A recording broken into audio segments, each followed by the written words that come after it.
अरे मामले। अरे भैया ओबीसी कौन होता है? आज कौन खा रहा है वो? मलाई यही लोग खा रहे हैं, दलाल लोग खा रहे हैं, बीच में मिडलमैन खा रहे हैं, और कौन खाएंगे? तो सुन लीजिए, मैं चैलेंज करता हूँ, और ये लोग दलाल के एजेंट हैं जो बकबक बोल रहे हैं। जो मुसलमान पाकिस्तान चले गए हैं वो आज भीख मांग रहे हैं कटोरा लेकर, यानी जबरदस्ती। वही हाल है वक्फ बोर्ड का। अच्छा। मान लो कि तुम्हारा जो भारत का जमीन है, वक्फ बोर्ड पर इस वक्त देश में बवाल मचा हुआ है। मुस्लिम कम्युनिटी और तमाम बड़े पॉलिटिशियन इसका विरोध कर रहे हैं। मेरे साथ बात करने के लिए सुप्रीम कोर्ट के सीनियर एडवोकेट ध्रुव कुमार जी हैं। ध्रुव जी, ये जो बवाल मचा है ये किधर जाएगा? बवाल जाएगा, सीधी दिशा में निशाना लगेगी। नहीं, मुस्लिम मना कर रहे हैं ना कि नहीं चाहिए हमको। मुस्लिम के बाप की जमीन है क्या? नहीं, उन्होंने दान की थी ना। नहीं, कौन होते हैं दान करने वाले? हमारी भारत की जमीन है, हिंदुस्तान की जमीन हिंदुस्तानियों की है।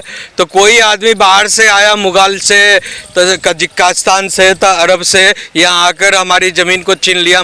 आपकी माइक को मैं छीन लूँ, मैंने किसी को दान कर दूँ कि ये माइक आपकी ही रहेगी ना? इलीगल होता है, अवैध होता है। तो हम किसी की चीज़ों को छीन कर, लपेट कर, खपेट कर, उस पर ज़बरदस्ती कब्जा कर हम किसी को दान कर दें? व्हाट काइंड ऑफ दान इट इज़ भाई? ये कोई वक्फ है? ये तो जबरन गुंडागर्दी है देश में। नहीं, वो कह रहे हैं कि हमारी संपत्ति है और हम अपने हिसाब से इस्तेमाल करें। तू कौन है इस देश में? इस देश का नागरिक अगर है तो इस देश के कानून कायदा से चलेगा। इस देश की मूल धारा जो है, संस्कृति जो, उसके अनुसार चलना पड़ेगा। तू जापान का और अरब का संस्कृति यहाँ पर लाकर जबरदस्ती थोप नहीं सकते हो, समझे ना? नहीं, वो तो ठीक है, लेकिन ये सरकार सरकार जबरदस्ती कर रही है। क्या जबरदस्ती की क्या बात है? सरकार तो कह रही है कि जो इसका इंटेंशन है, उद्देश्य है, जो इसकी ऑब्जेक्टिव थी, मिशन थी, रीजन थी, जिसके लिए बनाया गया है, उस विजन के तहत जो है इसको एक अच्छे काम के लिए जमीन जायदाद का उपयोग हो, अगर है। हाँ, सरकार कह रही है, लेकिन कह रहे हैं कि हमें नहीं करवाना, हम अपने आप करेंगे अच्छे काम के लिए। तू कौन होता है? वक्फ बोर्ड वाले हम करेंगे भैया। नहीं, तू कौन होता है? सरकार की, भारत की चीज़ है, भारत सरकार जो चाहेगी वही करेगी, समझे ना? जबरदस्ती तू नहीं कर सकता। नहीं, वो कह रहे हैं हंगामा हो जाएगा देश में। होने दो, बहुत बार हंगामा हुआ है, एक बार और हो जाए हंगामा, उससे क्या होता है? देश में सांप्रदायिक का माहौल खराब हो सकता है। मैंने कौन खराब करेगा? जो खराब करेगा सांप्रदायिक माहौल, उसकी इजाजत, उसका भी क्लास भी लिया जाएगा। सरकार किस लिए है? इतना सेना पुलिस किस लिए है? क्लास लेने के लिए तो है। जो देश का माहौल खराब करेगा, देश में दंगा फैलाएगा, देश में जो अशांति फैलाएगा, उसके लिए किस लिए प्रशासन बैठी हुई है, सेना किस लिए बैठी हुई है देश में? हाँ, हम देश को आगे ले जाना चाहते हैं। नहीं, देश को तो हर आदमी ले जाना चाहता है। वो कहते हैं कि हर आदमी ले जाना नहीं चाहते हैं। इसमें कुछ लोग ऐसे हैं जो पाकिस्तान और जो है चाइना के इशारे पर काम कर रहे हैं, देश में शांति को भंग करना चाहते हैं। और कई यूरोपियन कंट्रीज और अमेरिका में कई ऐसे लोग बैठे हुए हैं, group of Christians and all that. उनका काम है कि भारत को शांत नहीं रहने देना है। भारत की पॉलिटिक्स, इकोनॉमी, संस्कृति, एकेडमिक सबको डिस्टर्ब रखो। वो कह रहे हैं कि भाई मुसलमानों की वक्फ जमीन जो हमारी थी, जो मुसलमान दान दे देता, उस जमीन पर सरकार कैसे क्लेम कर सकती है? अरे भैया, तो मुसलमान कहाँ के? यहीं के हैं ना। हाँ। तो अरब देश के टपके नहीं ना, अरब से देश से जमीन का टुकड़ा लाकर यहाँ नहीं ना बो गए हैं। हाँ, जो भी जमीन है, संपत्ति है, ये देश की संपत्ति है, मर्यादित संपत्ति है। आप उसको जबरन छीन कर, पकड़ कर, लपेट कर, इलीगल कब्जा कर किसी दूसरे भूमाफिया को दे दीजिए, और वो भूमाफिया जो हैं उसको इलीगली यूज करें, अपने हक और अपने बढ़ोतरी के लिए यूज करें। आम जनता की स्वास्थ्य रक्षा और पढ़ाई लिखाई और सेवा के लिए दिया गया, आप उसको भूमाफिया के संसर्ग में जाकर फेंक दिए और उससे मलाई खा रहे हैं। हाँ, मलाई कौन खा रहा है? वो मलाई यही लोग खा रहे हैं, दलाल लोग खा रहे हैं, बीच में मिडलमैन खा रहे हैं, और कौन खाएंगे? हाँ, और कौन खाएंगे? और ये लोग दलाल के एजेंट हैं जो बकबक बोल रहे हैं, जो बकबक इतना कर रहे हैं। वो सारे दलाल, जैसे किसान वालों का जो प्रॉब्लम है, किसान वहाँ कोई नहीं दिखता है, सारे जो है वो वहाँ के जो है पंजाब के आतंकवादी और नड्डू के इशारे पर काम कर रहे हैं। वो सरकार मदद करना चाह रही है, मोदी सरकार उनको हर तरह से जो है MSP देना चाह रही है, सारा चीज़ करना चाह रही है, उस पर किसी का ध्यान? हाँ जी, हमको तो हल्ला करना है, मान न मान मैं तेरा दुश्मन, मान न मान मैं तेरा मेहमान, ज़बरदस्ती गले में पड़ना है। भैया बैठकर बात करो, क्या प्रॉब्लम है, उसका ना सॉल्यूशन होगा। जबरदस्ती मैं तेरा टांग तोड़ूंगा। बिहार में एक कहावत है, सुन लीजिए, ज़्यादातर जो है यादव लोग कहते हैं वहाँ बिहार में प्रॉब्लम क्या है? हम मानते हैं ये आपकी जमीन है, लेकिन खुट्टा तो हम ही ना गाड़बो।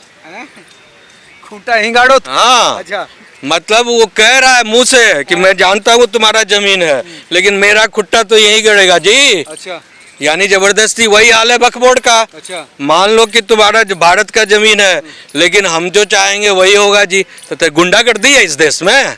जो गुंडागर्दी करना था तुमने कांग्रेस सरकार में कर लिया। ये सरकार जो है एनडीए की सरकार गुंडागर्दी नहीं चलने देगी देश में, समझे? जो सही बात है, उचित बात है, कानूनप्रद बात है, उसको न्यायप्रद बात है वो, और देश को आगे बढ़ाने की बात है, सबों को आगे ले जाने की बात है, वही बात होगी।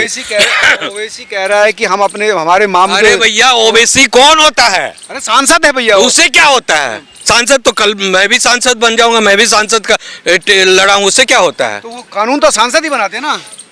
नहीं, सांसद बना दिया तो आप मालिक हो गए हैं देश के। आपको क्या पावर है? हाँ, क्या पावर है आपको? आप देश के मालिक नहीं ना भाई, कानून के मालिक नहीं ना है।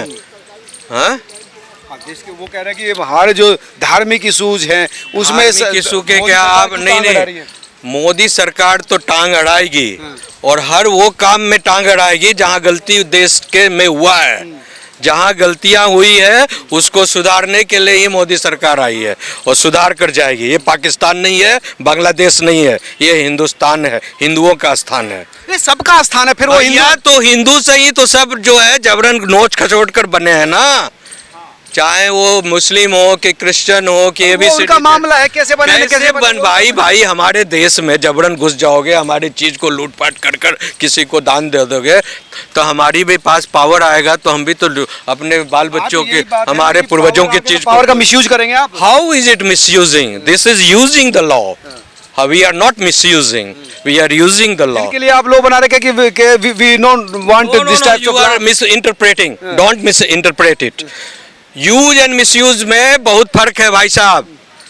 हम किसी दूसरे की संपत्ति को लेकर जो है ना उसको मिसयूज नहीं कर, हमारी देश की संपत्ति है, उसका बेहतर सदुपयोग हो, इसकी बात हम कर रहे हैं।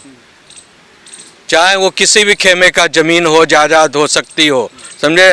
वो मुसलमान कह रहे भाई तुम हिंदुओं के उस पर कर बनाओ ना बनाओ, तुम हमारे उसमें क्यों? अगर सुन लो, अगर हिंदू मुसलमान की बात है ना, तो इस देश का हिंदू मुसलमान नहीं, आप बार बार इस बात को जोड़ दे रहे हैं, तो सुन लीजिए, मैं चैलेंज करता हूं। 1947 में ये डिसाइड हो चुका है, मुसलमानों की जितनी जनसंख्या थी उसके अनुसार उन्होंने जमीन ले लिया, रिसोर्सेज ले लिया, पैसा ले लिया, सारा चीज लेकर उनको एक अलग से पाकिस्तान उनको दे दिया गया है। उसके बाद आप क्यों किस मुंह से कह रहे हो कि मेरी है? इस देश में रहने वाला हर व्यक्ति के बराबर का हक है। फिर वही फालतू बात कर रहे हैं। अगर कानूनन बात करोगे तो आपका हक खत्म हो गया। ये तो सरकार जबरन आप लोग को पाकिस्तान से ज्यादा यहाँ सुरक्षा। पाकिस्तान गए तो अपनी जमीन दे के चले गए वक्फ बोर्ड को, उसमें दिक्कत क्या है? कौन आप कह रहे हो भैया, क्या बात? ये नेमीज एक्ट है वो, समझे ना? दान दे दी ना उन्होंने। कैसे? तो दान दे दिया तो कैसे वक्फ बोर्ड का बाप का हो गया? हाँ, ये सरकार की बात को दे दिया गया, वो अल्लाह की। भैया अल्लाह की चीज नहीं होती है, वो जो है भारत सरकार के अंदर है। Waqf board govern by whom? Bharat सरकार है ना, है ना, है ना? नहीं, वक्फ बोर्ड नहीं था ना, कानून के दायरे में नहीं था, वो अलग था उसका मामला। भैया वक्फ बोर्ड जो है भारत सरकार के द्वारा संचालित है, और भारत सरकार देश के बेहतरी के लिए जो उपयोग करना चाहेगी जमीन जायदाद का वो करेगी, समझे? वो मना करे कि हमें नहीं करवानी, उनका बाप का नहीं है चीज, वो सरकार का चीज है। वो बोले हमारी है भैया, मुसलमानों की है। मुसलमान और हिंदू है तो जाओ पाकिस्तान जाओ तुम। कैसे कैसे नहीं कहेंगे? आपको तो विभाजन होकर मिल चुका है ना उतना जमीन। चले गए, उसमें क्या दिक्कत है? जो यहाँ तो उनके बराबर का हक है ना भाई। कैसे हक है? फिर अब लो, अब मैंने मान लीजिए हम दो भाई हैं, हाँ, आपको एक साइड पूरब आपको दे दिया, पश्चिम आपको दे दिया, आपके पॉपुलेशन के अनुसार धरती दे दी गई, रिसोर्सेज दे दिया गया। अब आप कहोगे कि हमने पूरब भी ले लिया जी, पश्चिम भी ले लिया जी, अब जो बचा है उसमें भी हम रहेंगे जी, ऐसा होता है? हाँ, ऐसा कहीं होता है? लोकतांत्रिक भारत है ना भैया। भैया लोकतंत्र का मतलब क्या होता है? सबको बराबर कहा कि हिंदू हो चाहे मुसलमान। नहीं, अपना गला काट कर दे दो, जैसे अभी तक होता आ रहा है। इसका क्या मतलब है? लोकतंत्र का क्या? देश कानून से चलेगा ना, लोकतंत्र लोकतंत्र के हिसाब से चलेगा। लोकतंत्र का मतलब समझा दो ना मुझे आप। भाई वो बंटवारा हो गया, उस समय जिन्ना नहीं माना, जिन्ना ने बंटवारा कर दिया, लेकिन यहाँ जो रहे गांधी जी ने कहा था तमाम लोगों ने वहाँ बराबर का अरे भैया सुन ले भाई पत्रकार साहब, ये गांधी जी ने उस समय तक कहा कि बंटवारा हमारे लाश पर होगा, हाँ। समझे? लेकिन नेहरू फैमिली ने इसको अपने हक के लिए, प्रधानमंत्री बनने के लिए, उधर जिन्ना प्रधानमंत्री बनना चाहता था, इधर नेहरू प्रधानमंत्री बनना चाहते थे, देश को दो भागों में बांट दिया। अगर आपको इतनी फिक्र थी कि हमें यहीं रहना है और इस देश को गींजते मथते चूसते रहना है इस देश को, तो आप या तो उधर चले जाते, अगर इस देश से प्रेम था तो इधर पूरी की पूरी ताकत इधर रहते। नहीं तो इधर भी रह रहे अच्छे लोग हैं बहुत सारे जो देश को प्रेम करते हैं, देश के लिए जान देते हैं। कौन जान देता है भैया? देश में कौन जान देता है? मुझे सारे एक लोग नाम बता दो, एक नाम अस्फाउल्ला खान जो है, वो तो पुरानी कचहरी हो गई। हाँ। पुरानी कचहरी, वीर हामिद, वो सब पुरानी कचहरी हो गई भैया। एक दो नाम बताकर इस देश की संस्कृति को आप नहीं बदल सकते, समझे? सवाल ये है कि वर्तमान में जो जनहित में होगा, न्याय हित में होगा, कह रहे हैं ये नहीं देश है हित ना, में होगा, ये नहीं है। देश हित में होगा, वही काम होगा। ये नहीं है ना, वक्फ बोर्ड का बिल कह रहे हैं कि वो हमारे हिसाब से नहीं चल रहा होगा, वो मुसलमानों के हित में नहीं है। 100.10 हम तो कह रहे 1000% उनके हित में है। मदरसा के ऊपर चल रहा था ना कहानी, हाँ, आसाम में, तो क्या हुआ? वहाँ पर लोगों से बात हुई, बच्चों से पूछा गया कि आप डॉक्टर इंजीनियर बनना चाहते हो कि मौलाना मौलवी बनना चाहते हो? तो वही मदरसा के बच्चों ने कहा कि हम डॉक्टर इंजीनियर बनना चाहते हैं। तो भैया तुम मौलाना बन से तुमको डॉक्टर इंजीनियर बनाया जा रहा है, तुमको कंप्यूटर साइंटिस्ट बनाने की बात हो रही है, तुमको देश में कुछ कर दिखाने की बात हो रही है। तो वक्फ बोर्ड की जो ज़मीन है, उस ज़मीन पर बेहतर समाज और मुसलमानों के बेहतर नागरिक बनने की बात हो रही है, उनको मजबूत बनाने की बात हो रही है। आज जो सभी मुसलमान इस बात को फील कर रहे हैं, ये अगर प्रोटेस्ट क्यों कर रहे हैं? अगर हम पाकिस्तान नहीं गए तो हमने अच्छा किया, और हिंदुस्तान में रहकर वो जो है ज़्यादा सुखी है ना जी? हाँ देखिए सभी लोग बोल रहे हैं। और जो मुसलमान पाकिस्तान चले गए हैं वो आज भीख मांग रहे हैं कटोरा लेकर, एक एक रोटी के लिए एक दूसरे के सर पर चढ़ रहे हैं, हाँ, गोली मार रहे हैं एक रोटी के लिए। हाँ, तो यही हाल क्या आप चाहते हो कि इन लोगों के हाथ में दे दिया जाए वक्फ बोर्ड के नाम पर? और ये जो गुंडे माफिया और जो ज़मीन के दलाल माफिया बैठे हुए हैं उनको चूसते रहें, खचोटते रहें देश को?